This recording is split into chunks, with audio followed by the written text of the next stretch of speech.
Coucou tout le monde, j'espère que vous allez bien. C'est toujours moi. Donc, j'ai déjà fait une vidéo sur la méthode du texte pour les oraux à Clermont-Ferrand, pour les passes, l'As 1, l'As 2, passer, l'As 2R.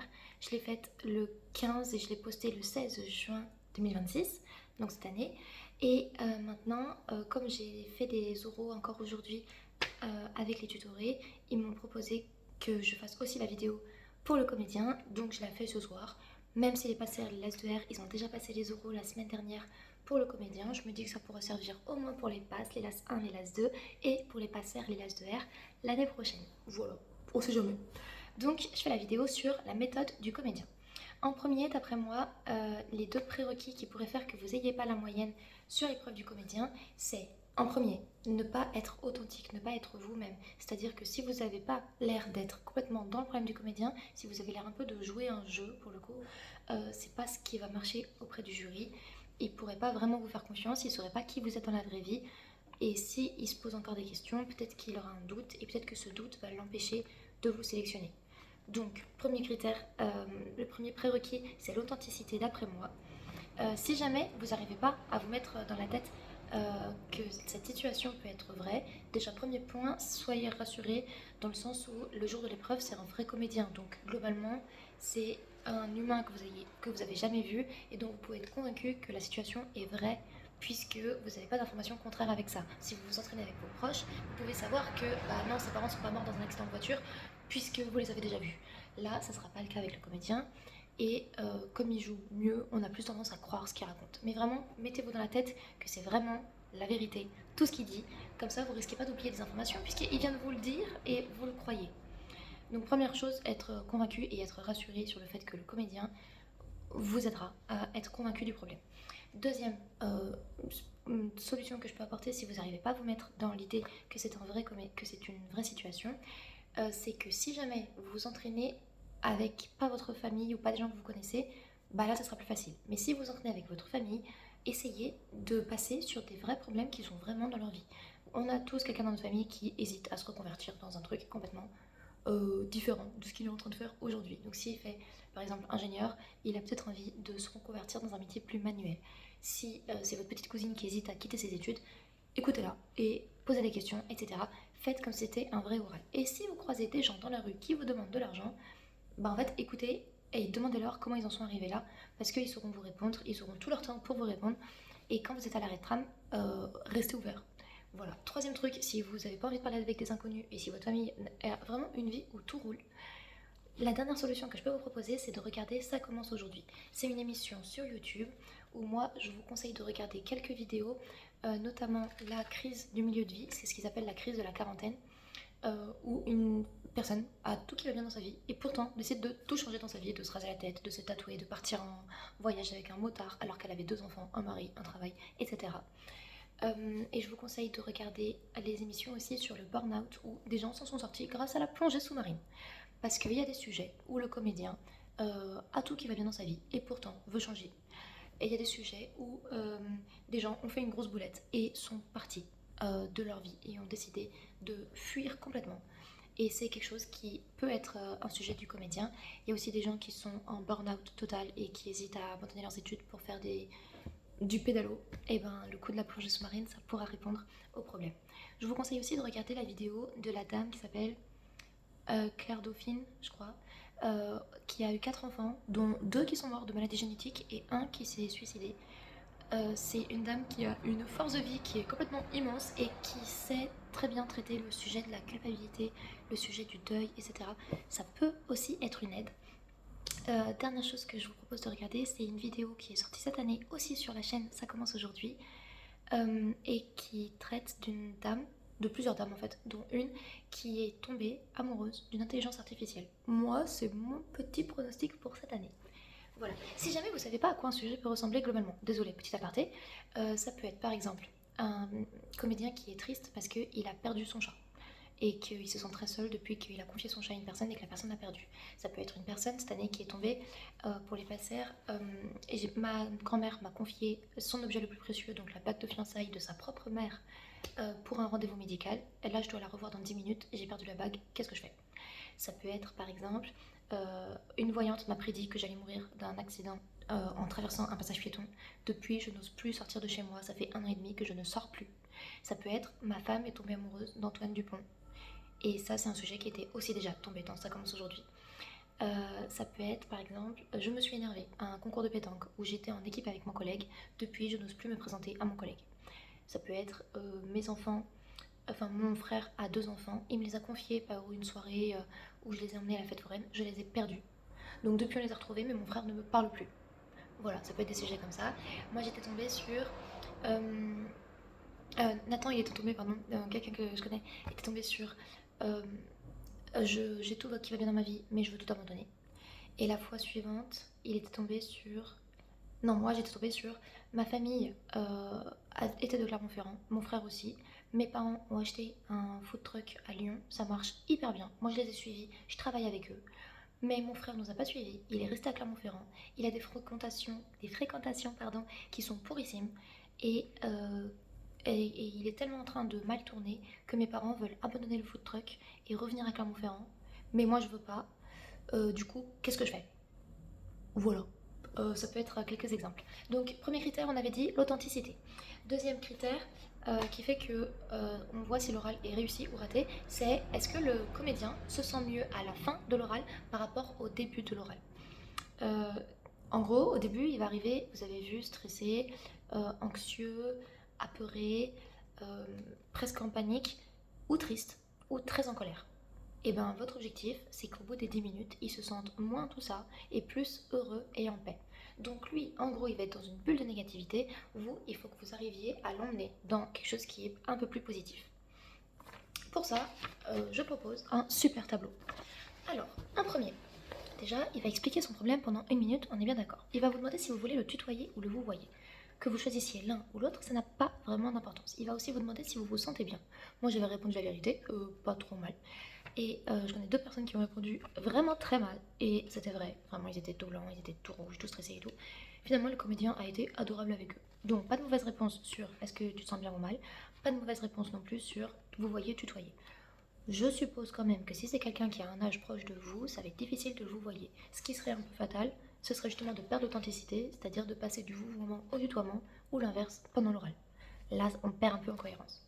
Donc, il vous raconte le problème pendant 1 minute.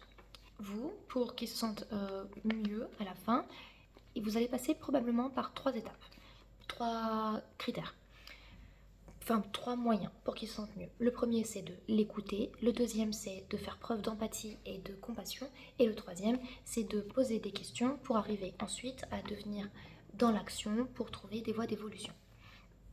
Dans la première minute pendant qu'il parle, l'écoute, c'est le truc le plus évident. Donc on garde une posture ouverte. Si on a besoin, on avance un tout petit peu sa chaise si vraiment on se sent loin du comédien. Est-ce qu'on a le droit de le toucher pendant l'oral? On évite de toucher quelqu'un à qui on n'a pas demandé s'il était d'accord pour qu'on le touche. Donc ça serait difficile que ça semble naturel. Par contre, s'il a besoin, on peut prendre du temps pour respirer, on peut lui demander s'il a envie s'il a besoin qu'on le réconforte de plus près, on peut se mettre debout à côté de lui, on peut faire tout ce qui nous semble naturel. Par contre, peut-être pas le toucher. Ça sert à rien de lui tendre un mouchoir pendant qu'il est en train de pleurer, puisque logiquement, si vous vous déplacez pas tout le temps avec des mouchoirs, vous n'aurez pas de mouchoir. Ok? Bref. Donc on l'écoute avec une posture ouverte. On fait des hochements de tête, puisque c'est ce qu'on aurait fait dans la vraie vie quand on est au téléphone avec notre mère et qu'elle elle parle, et nous on fait voilà, bah, on fait pareil. On peut entrecouper de petits oui, mais c'est tout, pas plus. On coupe pas la parole du comédien, jamais.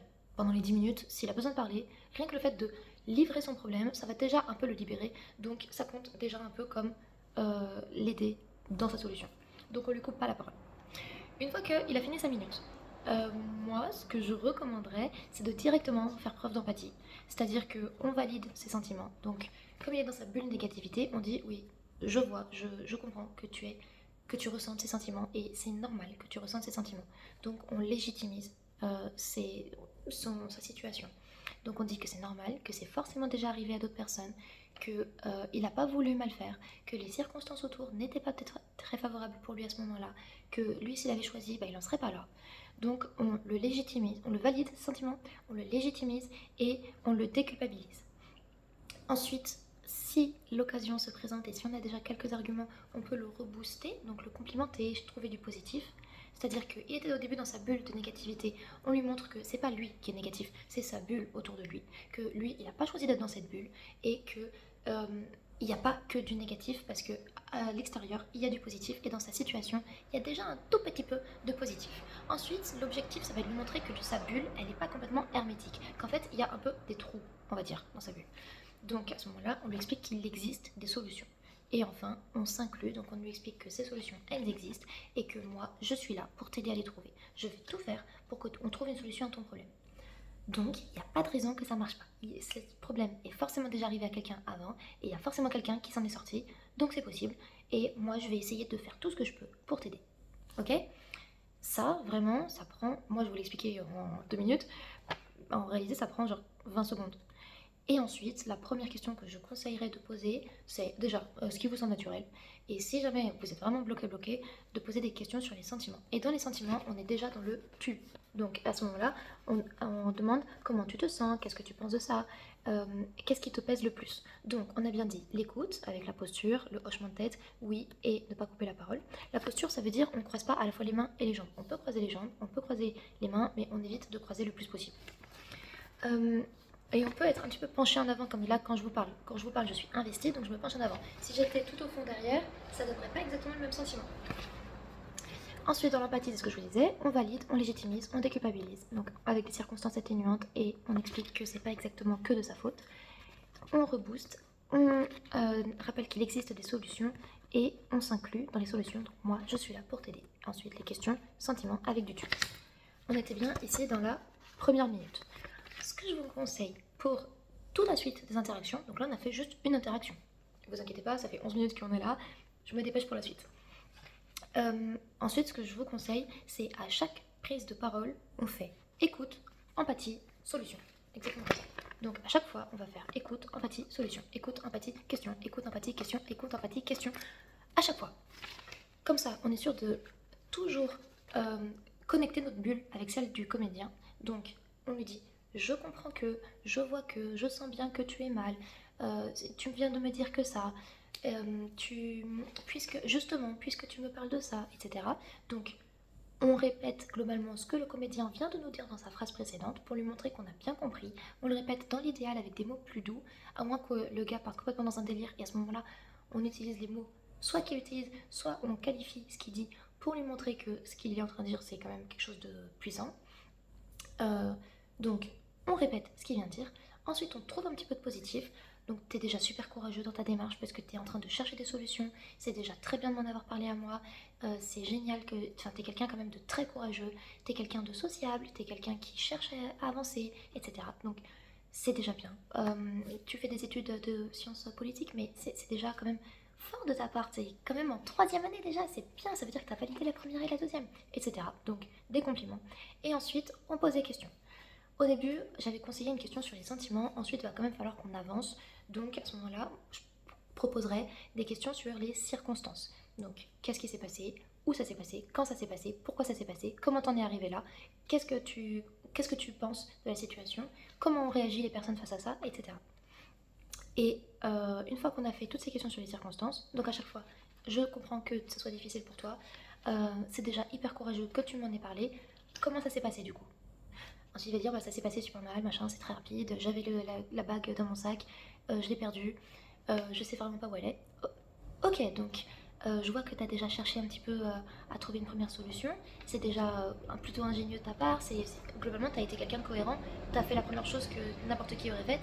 Donc, tu es cohérent dans ta démarche. Et dis-moi, elle ressemblait à quoi cette bague? Et ensuite, bam bam bam, vous voyez.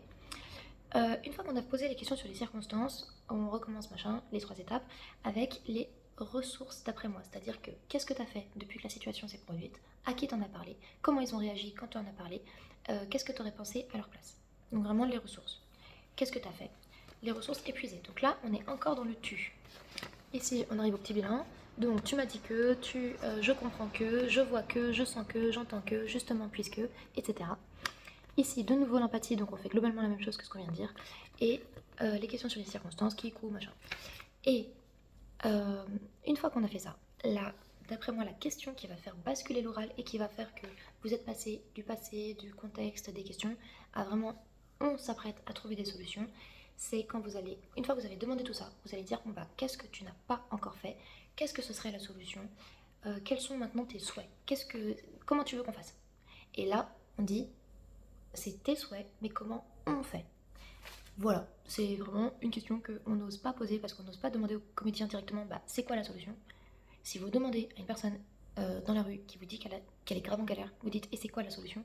Souvent la personne, elle sait déjà ce que c'est la solution, c'est juste qu'elle n'arrive pas à la mettre en place et qu'elle a besoin de vous. Mais vous avez d'abord besoin de comprendre son problème parce que si vous proposez des solutions avant, elle va toujours vous expliquer que vous n'avez pas compris son problème et que ses parents c'est pas possible, son travail c'est pas possible, ses amis c'est pas possible, mettre des affiches dans la rue c'est pas possible, rien n'est possible, elle va toujours vous trouver une excuse tant que vous n'avez pas compris vraiment le contexte et que vous n'êtes pas fusionné vos deux bulles ensemble. Donc si vous faites que la partie écoute empathie, c'est bien, vous allez dire oh mon pauvre petit chou il t'est arrivé ça, t'es vraiment courageux, et lui il va dire ah oui il m'est arrivé ça mais quand même c'est une galère, et toi et vous allez répondre ah oui c'est vraiment une galère, franchement c'est vraiment pas de chance à ce qui t'arrive, en tout cas t'es vraiment bien de m'en avoir parlé, et vous allez entrer dans un cercle de complainte, complainte, complainte. Donc à un moment il faut quand même poser des questions, déjà pour que vous sachiez où vous en êtes, et ensuite pour vous avez connecté vos bulles, maintenant il faut l'emmener vers avancer, avancer, avancer. Si vous posez que les questions, vous n'avez pas connecté vos bulles, donc vous avancez tout seul. Si vous ne posez pas de questions, vous restez avec lui dans la plainte. Maintenant, on passe des minutes 7 à 10, entre guillemets. Donc, globalement, moi, c'est le temps que j'estime dont vous avez besoin pour poser toutes ces questions. Globalement, 6 minutes.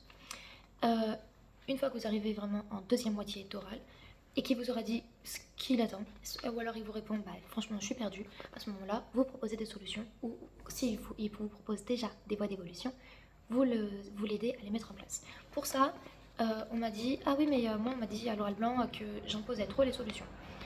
À ce moment-là, pour ne pas imposer les solutions, eh ben on le fait sous forme de questions. Qu'est-ce que tu penses de? Comment on peut faire pour faire ça? Est-ce que tu as déjà réfléchi à ça? Pourquoi tu n'as pas encore fait ça, etc. Pourquoi tu n'as pas encore fait, ça peut être un petit peu culpabilisant, mais au moins on comprend ce qui a bloqué. À chaque solution qu'on propose, par exemple refaire le trajet pour retrouver la bague, poser des affiches, en parler à la grand-mère, soit il va répondre oui, soit il va répondre non. Dans le cas où il répond non, on s'arrête pas direct, c'est trop dommage. On demande pourquoi, est-ce que ça lui plaît pas, qu'est-ce qui le bloque dans ça? Ah non, je peux pas le dire avec ma grand-mère, ça va détruire notre relation. Ah bon? Pourquoi tu penses que ça va détruire votre relation? Tu penses pas qu'elle a déjà perdu des choses, elle? Et donc là, bah, votre relation, elle est aussi basée quand même sur d'autres choses que vous avez en commun. Regarde, tu viens de l'accompagner à sa visite médicale, tu as déjà fait des choses pour elle, vous êtes tout le temps ensemble, etc. Donc finalement, vous avez quand même une relation qui est assez forte. Alors, qu'est-ce qui t'empêcherait de lui en parler? Et là, il va le dire. Et là, là on recommence dans écoute, empathie, solution. Donc là, c'est le cas où il dit non. S'il dit oui, bah, banco. On essaye de concrétiser et on essaye bien sûr de s'inclure. À chaque fois dans la partie solution, puisqu'on est en deuxième partie d'oral et qu'on n'est plus tourné vers le passé, on est tourné vers le futur, on dit tout le temps on.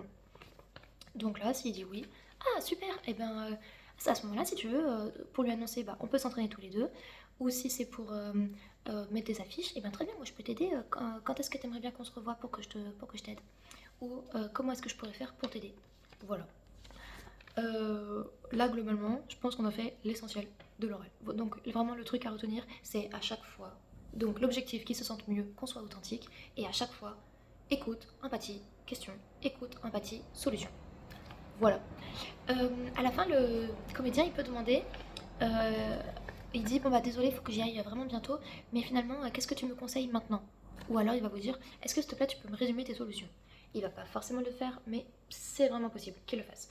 Dans le cas où il le fait, c'est l'occasion parfaite pour le rendre acteur de sa propre situation. C'est-à-dire que jusqu'à présent, c'était vous qui proposiez les solutions, vous lui demandiez ce qu'il en pensait. S'il disait oui, machin, machin, on concrétise. S'il disait non, on demande pourquoi, on en propose une autre, on reconcrétise. Mais là, jusque-là, c'est nous qui avons concrétisé. Quand il demande, est-ce que s'il te plaît, tu peux me résumer tes solutions? Ce que j'ai fait, et ça a plutôt bien marché puisque j'avais eu genre entre 16 et 17, c'était bah, est-ce que toi tu peux me dire lesquelles solutions que je t'ai proposées qui te plaisent, comme ça après je peux t'aider à les mettre en place. Et là c'est lui qui va devoir se rappeler des solutions et qui va devoir les choisir et choisir celle qu'il met en place. Et qu'est-ce que tu me conseilles de faire immédiatement? Et bah là on peut demander bah, qu'est-ce que toi tu te sens prêt et qu'est-ce que tu te sens à l'aise de faire à partir de maintenant, parce que globalement les solutions vous les avez déjà dites. Et c'est rare les situations où vous n'avez pas encore eu le temps de dire des solutions au bout de 9 minutes. Et la dernière chose, c'est que si jamais il vous reste du temps, bah vous pouvez commencer à exécuter vos solutions. Donc si vous lui conseillez d'en parler à un psy, on peut déjà lui demander par quoi il commencerait si jamais il parlait à un psy. Si vous lui avez conseillé de en parler à quelqu'un, en parler à sa grand-mère, bah, vous pouvez déjà l'entraîner à comment il va annoncer le truc. Si vous avez déjà conseillé de faire des affiches pour retrouver son petit chat, bah, vous pouvez lui demander déjà qu'est-ce qu'il mettrait comme sur l'affiche. Est-ce qu'il a déjà une idée de comment il voudrait préparer son affiche. En gros, on reconcrétise encore plus et on rend encore plus l'acteur acteur de solution du problème. Voilà. Si jamais vous n'avez pas compris un truc que dit le comédien, on lui redemande. Il vaut mieux lui redemander plutôt que de partir sur un truc un peu bizarre. Si vous sentez qu'il panique, on prend le temps, on respire ensemble. Si vous sentez qu'il commence à s'énerver ou qu'il commence à parler beaucoup plus vite et qu'il est encore stressé, etc., c'est pas une raison pour parler plus vite. Vous maintenez votre rythme de parole, vous gardez un visage assez serein, assez ouvert, pour que ce soit vous qui l'influenciez et pas l'inverse. À chaque fois, on est là pour l'accompagner, on n'est pas là pour trouver les solutions à sa place. Ça, j'espère que vous l'avez compris. Et puis, je vous souhaite bon courage pour cette épreuve. Bisous!